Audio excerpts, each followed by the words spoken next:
National Dastak की आपसे गुजारिश है कि अगर इसको बचाना चाहते हैं तो नेशनल दस्तक को सब्सक्राइब करने के लिए रेड कलर के सब्सक्राइब बटन को दबाएं, फिर बेल आइकन की घंटी दबाएं। नेशनल दस्तक को बचाने के लिए बहुत ज़रूरी है कि हर खबर को शेयर करें, लाइक करें, कमेंट जरूर करें।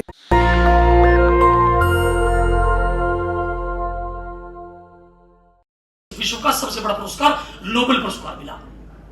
एक कमी है लेकिन हमारे अंदर, हमने भी क्योंकि जैसा पढ़ाया लोगों ने अपने स्वार्थ के चक्कर में, बट डेमोक्रेसी है तो लोग बाग इलेक्शंस में अपनी अपनी बातें सोचेंगे, अपने अपने हिसाब से पेश करेंगे लोगों को।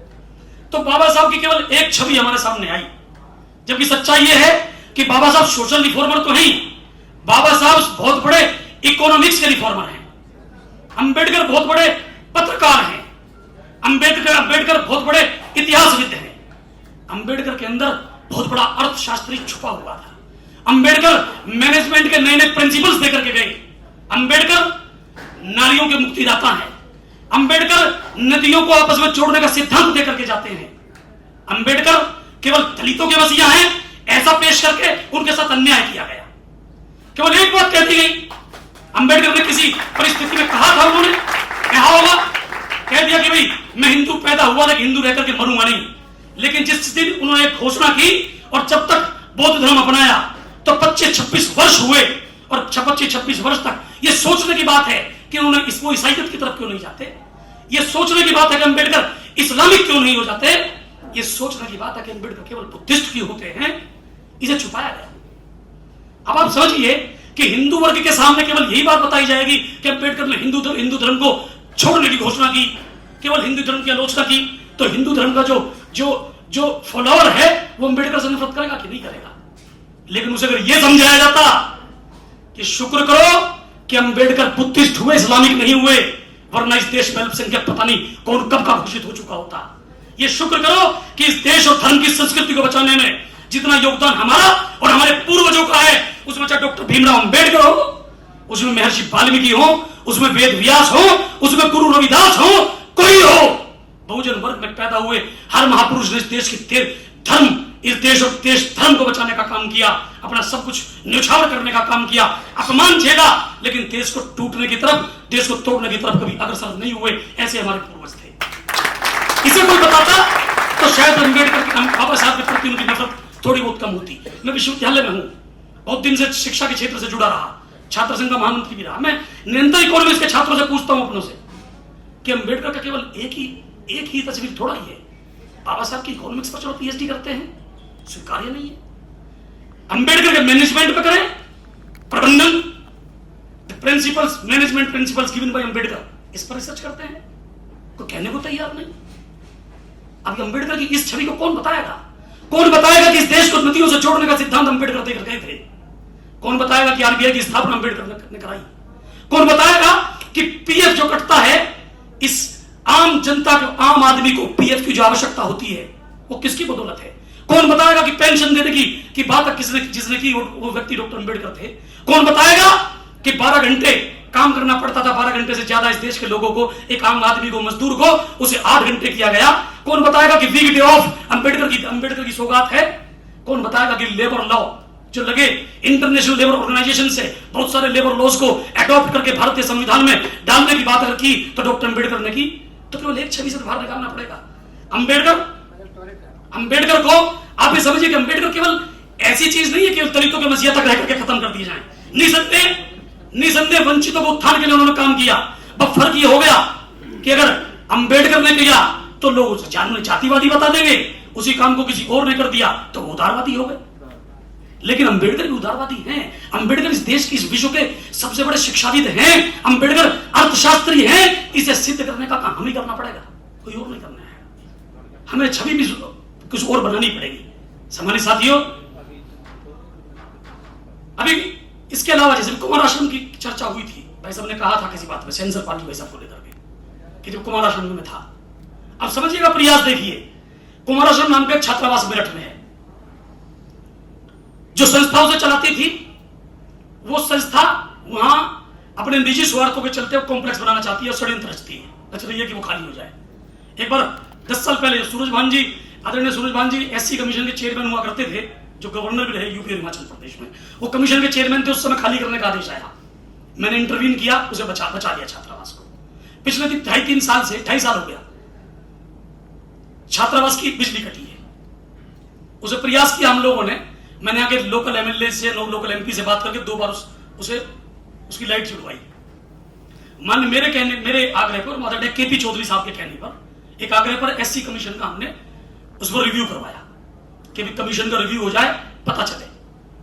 आप यकीन मानिए, बस बताइए मुझे कि मुझे जब पूरे सब लोगों को जानकारी है कि वंचित वर्ग के छात्र वहां रहते हैं, नहीं हमारे समाज के बच्चे रहते हैं, गरीबों के बच्चे रहते हैं, जिनके पास सही में शहर में किराया देने के लिए पैसा नहीं है, ऐसे बच्चे रहकर पढ़ते हैं। केपी चौधरी साहब के कहने पर कमीशन आया, हमारे आग्रह पे कमीशन आया। वहां सही बताइए कि हमारे लोगों की भीड़ कितनी अच्छी होनी चाहिए थी। जब डीएम कप्तान को बुलाकर के, कमिश्नर को बुलाकर के कमीशन के लोग, कमीशन के मेंबर, कमीशन के चेयरमैन, वाइस चेयरमैन आदेश देते हैं, तो सर्किट हाउस पर हमारे लोगों की भीड़ कैसी होनी चाहिए थी। लेकिन कमीशन, हमें कमीशन समझना था या ये समझना था फला पार्टी में है। जब तक आदमी किसी पद पर नहीं होता तब तक किसी पार्टी का हो सकता है, लेकिन संवैधानिक पद पर आने के बाद तो किसी पार्टी का नहीं है ना।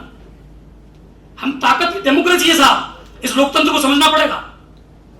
जिससे हम बार बार, मैं कहना नहीं चाहता, लेकिन जिससे मंचों पर खड़े होकर के बार बार हमारे जो सामाजिक कार्यकर्ता हैं, सामाजिक क्रांतिकारी हैं, जिनसे अपनी टक्कर लेने की बात करते हैं, जिनसे टकराव की बात करते हैं, क्योंकि समझ लीजिएगा कि आपका जो ये रूप है ना, आपके चेहरे का जो नूर है, ये किसी की आंखों में खटकता है, ये किसी की आंखों में बाल की तरह चुभ रहा है, जो निरंतर इस बात का षड्यंत्र करता है कि कैसे आपको पुरानी स्थिति में लेकर के जाकर के खड़ा कर दिया जाए।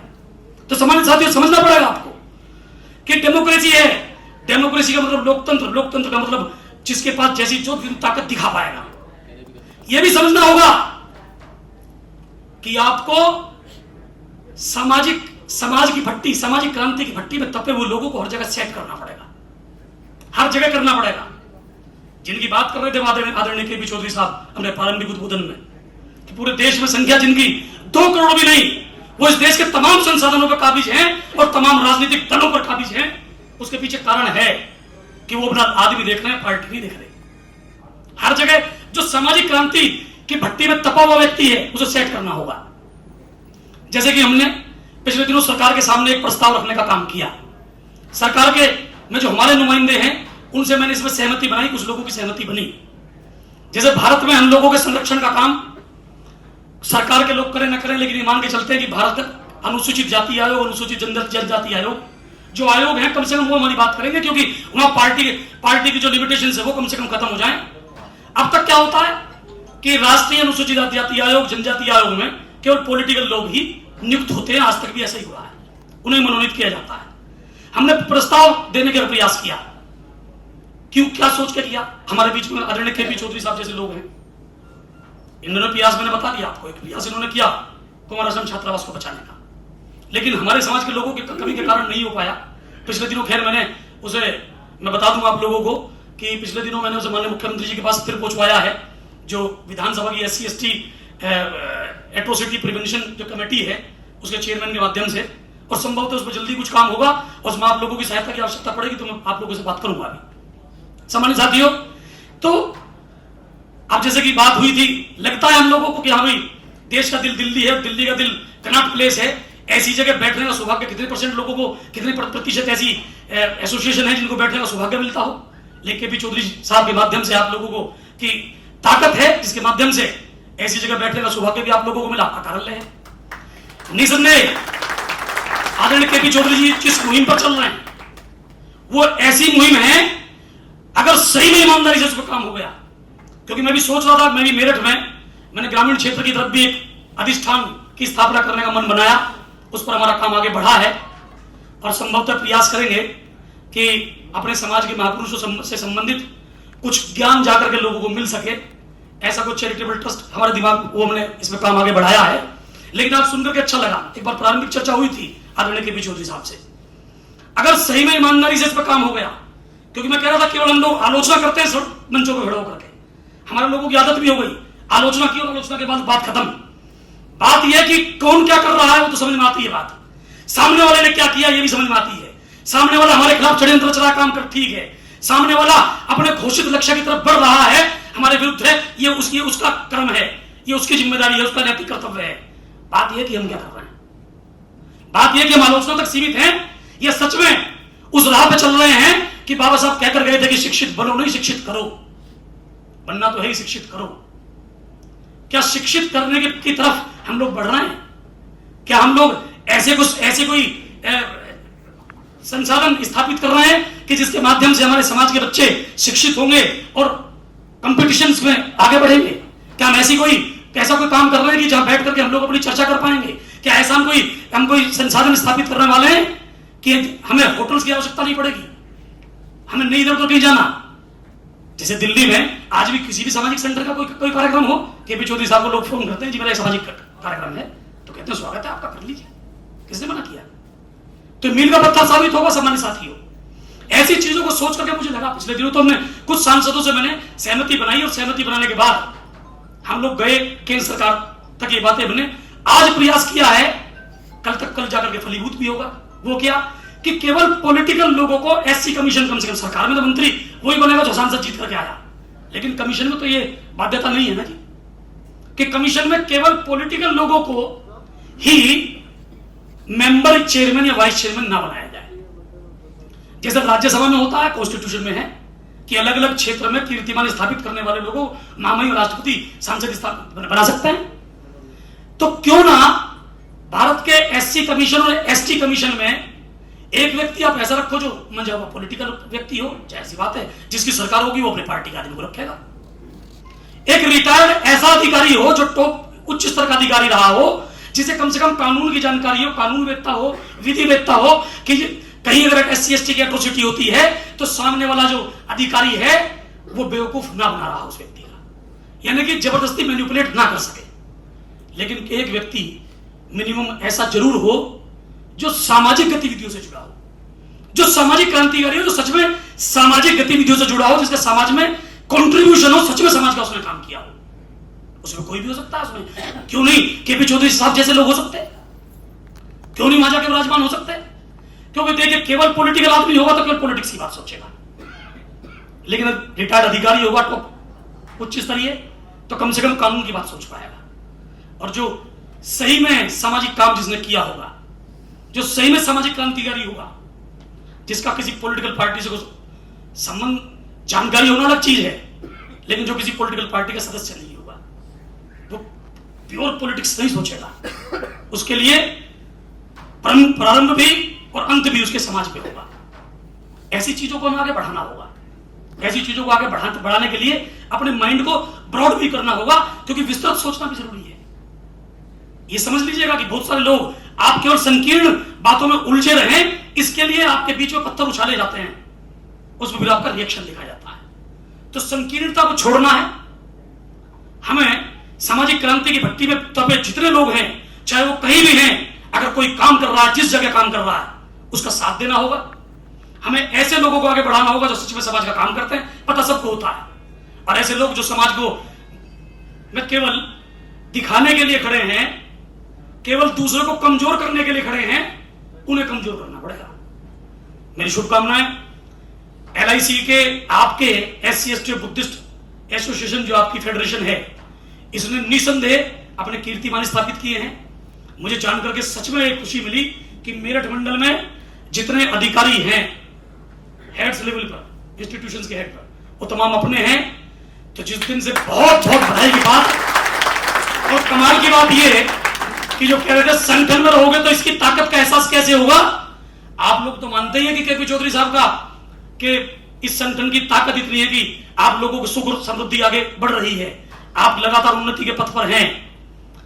अच्छा, तो मुझे उस दिन लगा जब मुझे सामान्य वर्ग के एक अधिकारी का फोन आया, और उस सामान्य वर्ग के अधिकारी के सगे रिश्तेदार और सगे भाई इसी सरकार में ऐसी ताकत में हैं कि वो चाहे तो शायद किसी सांसद, किसी मंत्री से अपनी बात कहलवा सकते थे, लेकिन जैसे ही किसी जिक्र को, जैसे कि जिक्र हुआ था सामाजिक, तो केपी चौधरी साहब का पता नहीं फोन आया था या मैंने किया था, मैं फोन करके काटा ही था, तो उन्हें पता चला कि किससे बात कर रहे थे। मैंने कहा हमारे बड़े भाई हैं और LIC के एसोसिएशन के बड़े अधिकारी हैं श्री केपी चौधरी जी। उन्होंने कहा उनका तो हमने सुना बड़ा सिक्का चलता है।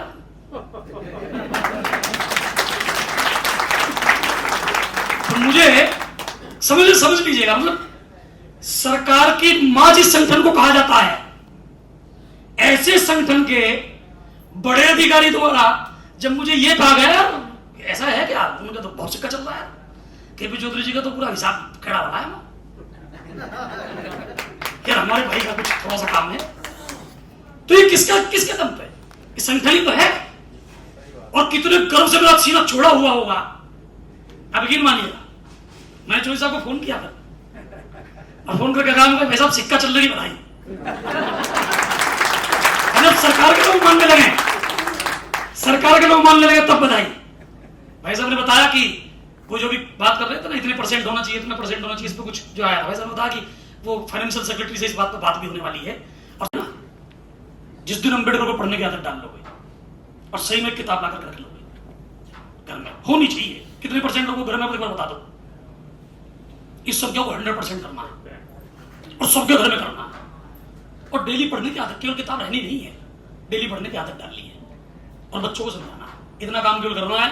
मेरा बहुत नेशनल दस्तक की आपसे गुजारिश है कि अगर इसको बचाना चाहते हैं तो नेशनल दस्तक को सब्सक्राइब करने के लिए रेड कलर के सब्सक्राइब बटन को दबाएं, फिर बेल आइकन की घंटी दबाएं।